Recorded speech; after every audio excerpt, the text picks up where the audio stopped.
Welcome to I news. Karnataka Congress రాజకీయం తీవ్ర ఉత్కంఠ రేపుతోంది. గత కొన్ని రోజులుగా ఊహాగానాలుగా సాగుతున్న ముఖ్యమంత్రి మార్పు వ్యవహారం ఇప్పుడు క్లైమాక్స్ కి చేరినట్టు కనిపిస్తోంది.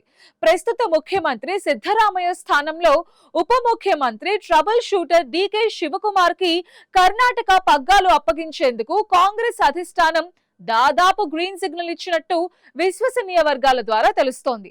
తాజాగా మే 26న ఢిల్లీ వేదికగా కాంగ్రెస్ అధినేత మల్లికార్జున ఖర్గే, అగ్రనేత రాహుల్ గాంధీలు సిద్ధరామయ్య, డీకే శివకుమార్లతో సుదీర్ఘంగా సమావేశమయ్యారు. రాహుల్ గాంధీ ఇచ్చిన స్పష్టమైన సంకేతాలతో సిద్ధరామయ్య రాజీనామాకు మొగ్గు చూపినట్టు ఢిల్లీ వర్గాల్లో బలంగా వినిపిస్తోంది. సిద్ధరామయ్య గౌరవప్రదంగా తప్పుకునేలా ఆయనకు కేంద్ర పార్టీ నిర్మాణంలో కీలక బాధ్యతలతో పాటు రాజ్యసభ సీట్ ని కూడా హైకమాండ్ ఆఫర్ చేసినట్టు సమాచారం.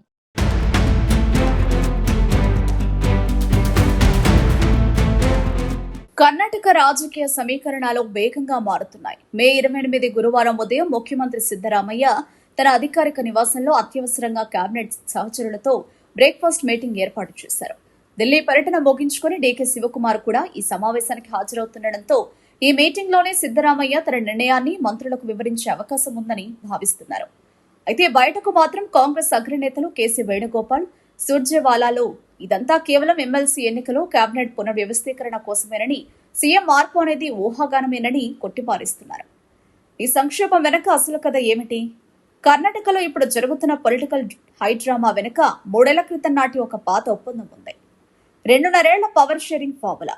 2023లో కాంగ్రెస్ బంపర్ మెజారిటీ సాధించినప్పుడు సీఎం సీటు కోసం సిద్ధరామయ్య, డీకేల మధ్య గట్టి పోటీ నడిచింది. అప్పుడు 5 ఏళ్ల పదవీ కాలంలో మొదటి సగం సిద్ధరామయ్య, మిగిలిన సగం డీకే శివకుమార్ కు ఇవ్వాలని హైకమాండ్ రహస్య ఒప్పందం కుదిర్చింది. ఆ గడువు గతేడాది నవంబర్లోనే ముగియడంతో మాట్లాడుకున్న ప్రకారం తనకు సీఎం పీఠం ఇవ్వాల్సిందేనని డీకే శివకుమార్ వర్గం గట్టిగా ఒత్తిడి తెచ్చింది.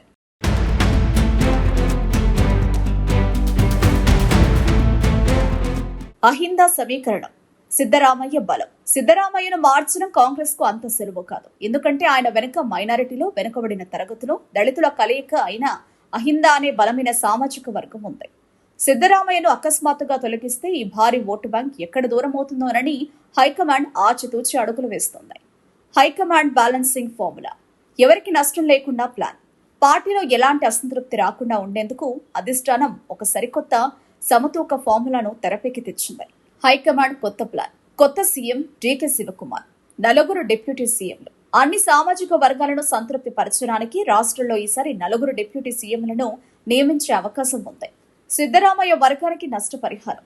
సిద్ధరామయ్యకు అత్యంత ఆప్తుడైన సతీష్ జార్జిహోళీకి రాష్ట్ర కాంగ్రెస్ పగ్గాలు అప్పగించడం, అలాగే సిద్ధరామయ్య కుమారుడు డాక్టర్ యతీంద్రకు కేబినెట్ లో మంత్రి పదవి ఇవ్వడం ద్వారా ఇరు వర్గాల మధ్య సయోధ్య కుదర్చాలని హైకమాండ్ ప్లాన్ చేస్తోంది. మరో 2-3 రోజుల్లో కర్ణాటక సీఎం పీఠంపై పూర్తి స్పష్టత వచ్చే అవకాశం ఉంది.